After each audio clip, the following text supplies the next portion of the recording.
Welcome back. We're in the Element Wealth studio. It's middays. We welcome now Michael Borkey, host of Sports Talk Mississippi. What's going on there, Big Michael? Oh, man, just a busy week, which, it's about to be June, and we're supposed to be busy here in June because of baseball. We've got friends that, do sports radio in other states, and this is the time of year where they are really kind of... What do you do? What do we do? And luckily, SEC spring meetings are there to kind of tide them over. But we finally have postseason baseball back in Mississippi where it belongs, and so keeping us on our toes. 16 sites, 2 of those in the great state of Mississippi. 2 in Mississippi. How about that? It's awesome. And, it's validation in so many different ways, right? Especially for Southern Miss. If you look at Southern Miss in particular, getting a host site and... Their strength of schedule in particular was a resume detriment. They very easily, to be honest, could have been left out as a host as a result. And it's not their fault. They are in the Sun Belt, which does not command as much respect in the metrics as the SEC or ACC does. But their non-conference strength of schedule was 20. I mean, they really tried, and successfully so. They have this mentality, Southern Miss baseball, of, we're not scared of you. We're going to play anyone, anywhere, anytime, and their schedule reflected that. And so I was glad to see the committee recognize that, yes, it's a Sun Belt team that did not win the Sun Belt championship. They have a strength of schedule in the 70s, but they lined up and played a bunch of people. Their non-conference strength of schedule was great, and they got rewarded for that, I think. And I was glad to see that because they very easily could have been left out. And those people, those fans, that program, Christian Ostrander, deserves what they have received this weekend. Yeah, I mean, they were playing good baseball. There's no doubt about that. Ole Miss, you think if they hadn't gone as deep as they did in the tournament, would they have hosted? They went into the SEC tournament on the outside looking and hosting. There's no doubt about that. And, we had the debates on our show because Ole Miss's metrics were that of a host, but... You have a selection committee that likes to spread the love around. UCLA got a host site, and I don't think they deserved it at all. They played 10 games against Quad 1 teams, which is the best teams on their schedule. They went 3-7. Ole Miss going into the SEC tournament had 17 Quad 1 wins, and so they were still on the outside looking in, though. And that run, and the way the bracket shook out in the SEC tournament really helped Ole Miss because they got to beat 3 teams with excellent RPIs. They didn't run into a Missouri. Yeah. They didn't, even though Mississippi State made the tournament. Mississippi State's RPI would not have helped Ole Miss the way Florida and Arkansas and LSU's and even Vanderbilt, playing Vanderbilt on a neutral site, helped them. So, yeah, that deep run in Hoover brought postseason baseball back to Ole Miss. And, an outstanding coaching job from Mike Bianco. Yeah, no doubt about it. It was kind of an all-hands-on-deck deal. I saw some clips of his remarks to his team. Yeah.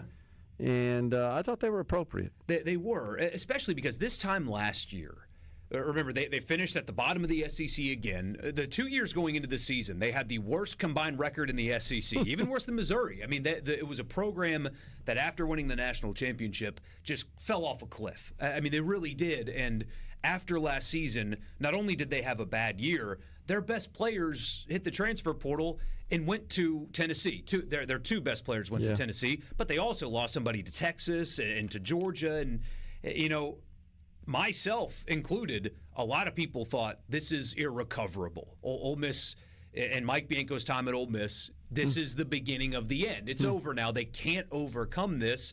They sign a transfer portal class that, on paper, wasn't inspiring, but they nailed every evaluation. Every player they signed out of the portal has been a contributor for them. Even the backups, like Chang, the shortstop, they did not sign him with the anticipation that he was going to start. He had to, and it's worked out. Foley, the catcher, they signed him to back up Smithwick. They signed him, and now he's their full-time starting catcher. And then Mike Bianco, for the first time in over 2 decades, hired a pitching coach, and Joel Mangrum, and they got him from the Cleveland Guardians organization. And Mike Bianco's been so good at pitchers for so long.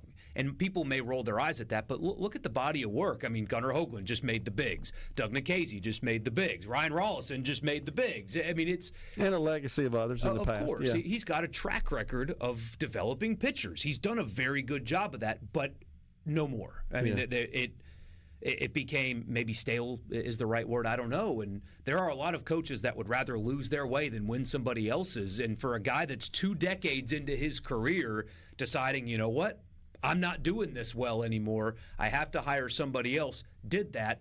And the return on that investment is immediate hosting. The pitching staff is peaking at the right time. You've had great development. And, I mean, just a world-class coaching job. You got to make it count this weekend. If you go 2-Q in your own regional, nobody cares anymore. But you really have to give it to Mike Bianco. Hand up. I thought that program was dead in the water, and it is absolutely not dead in the water. You know, you talked about the success they've had in the portal. Honestly, Michael, when this whole portal NIL thing started to take hold, I didn't get the feeling being around Mike that he was a big fan of it, that I think they were concerned about it, how it might affect the program. Oh, especially older school coaches. I mean, you kind of wonder if they're going to be able to adapt, and some do. I know Nick Saban retired, for example, but he adapted to every change in college football. That's what made him great. Dabo Swinney did not adapt right away, and now he's starting to. But there was some resistance there, and then Clemson started backing off. And you see that in other sports as well. The guys that embrace it are the ones that succeed. And even though Mike Bianco is not an old man by any stretch, but over 2 decades in his career, you wondered, you know, how are they going to handle this? Is he too old school to adapt to this era? And a lot of people thought so. But, man, those evaluations, I mean, they just nailed it. They absolutely nailed it. So they match up in the bracket with the Athens Regional. Georgia, the host over there. It's been a while, has it not, since Georgia's been kind of in the top? Yeah, Georgia is on the ascent, and a lot of programs in the SEC are on the ascent, and that's a good thing and a bad thing. It's bad for Ole Miss and Mississippi State because your competition now is elevating their floor for sure, but Georgia has decided with Wes Johnson to invest in baseball. And you're seeing a return on that investment. You're not going to get like the fan buy-in and care like you do here, but they're trying, and that you're seeing the results of that effort there at Georgia. That if Ole Miss gets through, that'll be a difficult place for them to go. It's a really good team. Yeah, no doubt about it. The thing that folks are talking about, of course, is the way that SEC is dominating the tournament, honestly dominating college baseball. It is sort of good to see no strangers to postseason play in baseball. Oregon State, UCLA was perennial attendee and participant in the championship. But it seems like that the other conferences outside the FCC, they're kind of downplaying the focus on baseball. Yeah, and it's 2 things, right? Some people can't, and you're entering this revenue-sharing era where, I mean, people are going to consider having baseball at all. I mean, you're really going to have no doubt smaller schools decide, you know, maybe this is not the best thing for us. Frankly, I've said on our show that Missouri should consider that, and I don't know if the SEC would allow them to. But softball doesn't have 16 SEC teams, and Missouri is sitting here that they are not winning. They don't care as a fan base at all. And they exist in a state as well that has Major League Baseball. I mean, you have the Cardinals there. Here in Mississippi, we don't have the Cardinals. We have Ole Miss and Mississippi State and Southern Miss. And so they don't win. They don't have a history. They don't care.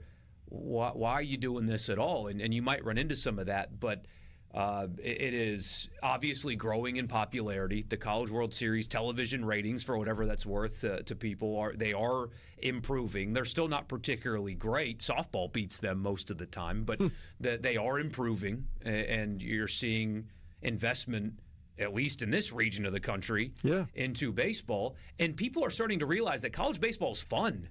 It's a fun product. It may not be it's not the best, right? Because that's at the major league level. But there are times where I will put on a Major League Baseball game, and 30 minutes in, I'm bored. That's what basketball does for me, NBA. Yeah, so. And you can watch an SEC weekend, and you're not bored. Yeah. There's something about it that's really attractive to Yeah. people.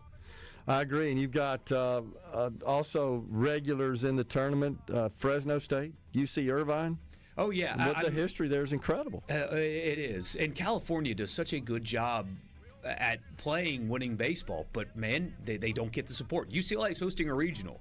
It's now a Big Ten program, but, big-time UCLA, they'll have 800-900 people. Well, you remember Ole Miss went out there a few years ago. And nobody was there. But here in Hattiesburg, the third biggest school in Mississippi is going to have 6,000 people at all their games.